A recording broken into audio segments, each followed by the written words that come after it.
Hi guys, welcome to Podiatry Practice Mastery. My name is Don Pelto. I am a full-time podiatrist in Worcester, Massachusetts, and I am here to help you with any of your problems in your practice. I have many videos on different aspects of practice management you might enjoy, and also if you put a question underneath any of the videos, I'll try to answer them in a future video. Thanks.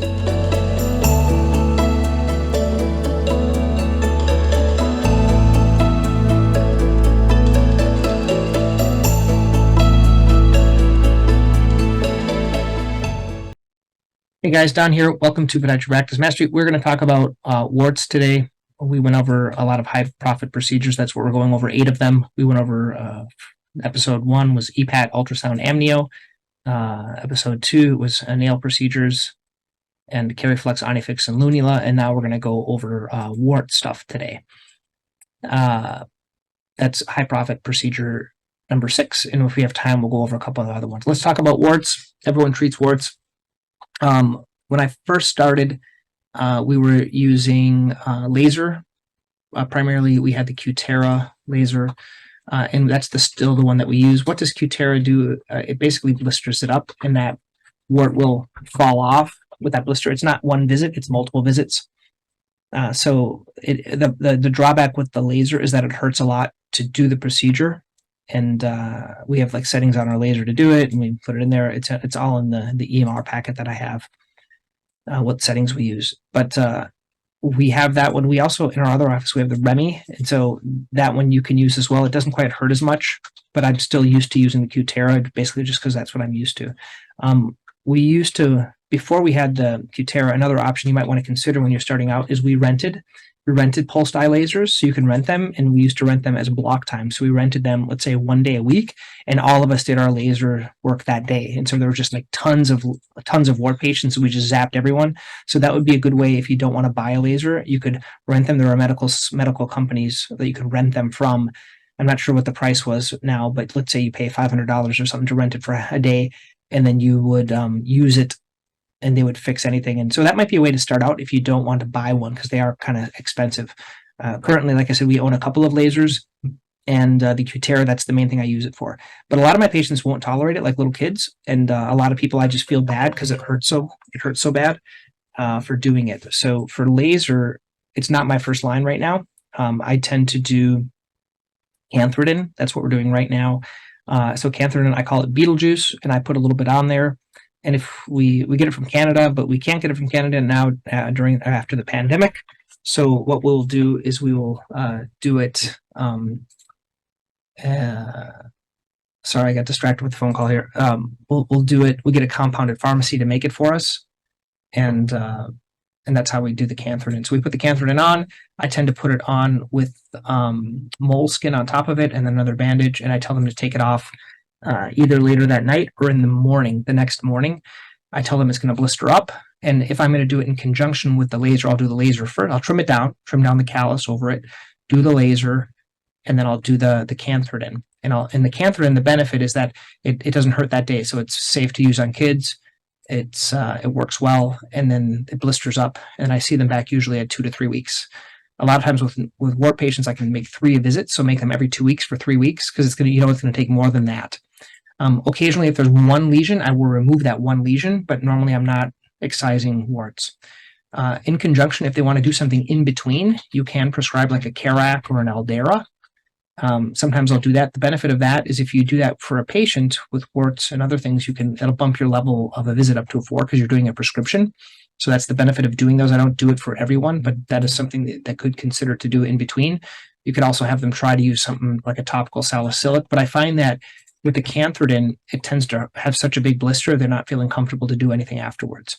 I don't do Swift, but I know Swift is another option.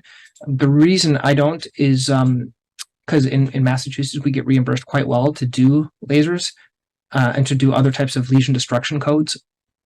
And that's why we don't. I like the idea, though, for like a wart that's really not responding. And I think for Swift, they tend to charge about $250 per treatment. You might need like 3 treatments, and they can also use it on like porokeratomas and other things like that. Once again, I do not use it, but there's nothing wrong with it. I think using it, it's not a destruction code, so you're not destroying it. So that's why you can't bill for it. So you just charge charge it, and you would do you just charge. You have a tip that you have to pay for every time. The biggest benefit of Swift, I think, if you would follow their marketing, they're really good at marketing. I love the way they explain things. They do these case studies for different doctors, looking at the procedure, the reimbursement, how much profit you can make. And so I think if you did it, you could really do well by it. And also just even having the technology and what they do, which is kind of the neat thing. It's very similar to Lapiplasty. If you use their device, what they'll do is they'll buy AdWords for you. So probably some of the profits in buying the tips, they'll reinvest into AdWords. So you'll get more patients coming to look for your wart treatment. So those are kind of the treatments that we use for warts. I know there are a lot of other ones, but you can't do everything. So these are the ones that we do. Most of my patients, I'm doing Cantharidin, and if it's getting slow, I'll add laser to it. And then if they want to do something at home, I'll do the Carac or Aldera. That's kind of what we do for warts. I think we can go on. We have another 2 high profit procedures. I just want to finish this today. So my number 7 high profit procedure is a flexor tenotomy. This is one of my favorite procedures to do in the office. It's easy. I've only had one problem, and I'll talk about that. When do we use flexor tenotomies?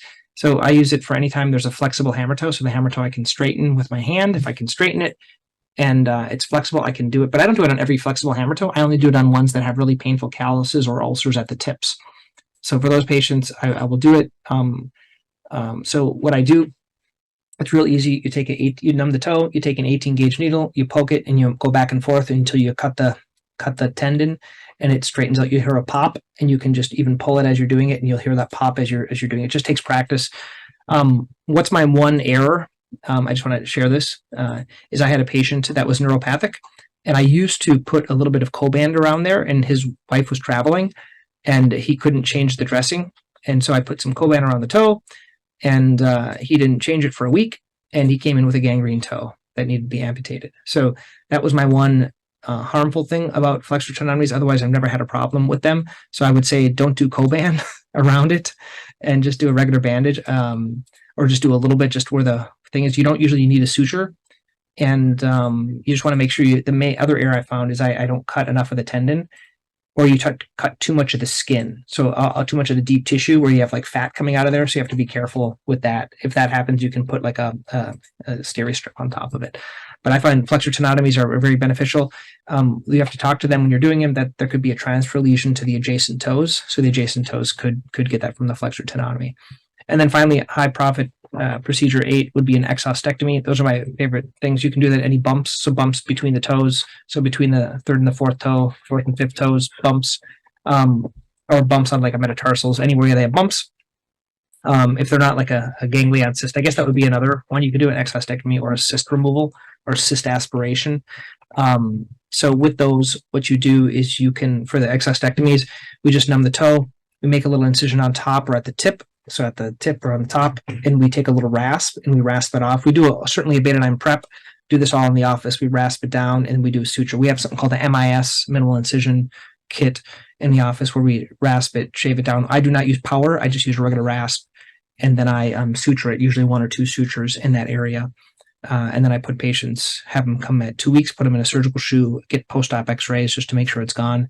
And that's why I do exhaustectomies. For cysts, it's very similar. I remove cysts if they're smaller, or I'll aspirate them. That would be a kind of a procedure that we do here as well. That can be very helpful for patients. Once again, cyst removal that's usually what we remove. We also remove warts in the office occasionally. So those are kind of the in-office procedures that we do most of the time. So if you guys found this beneficial, great. If you do other things that you really love to do that I don't do, let me know.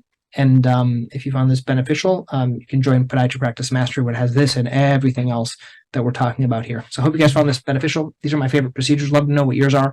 And until next time, thanks. Bye.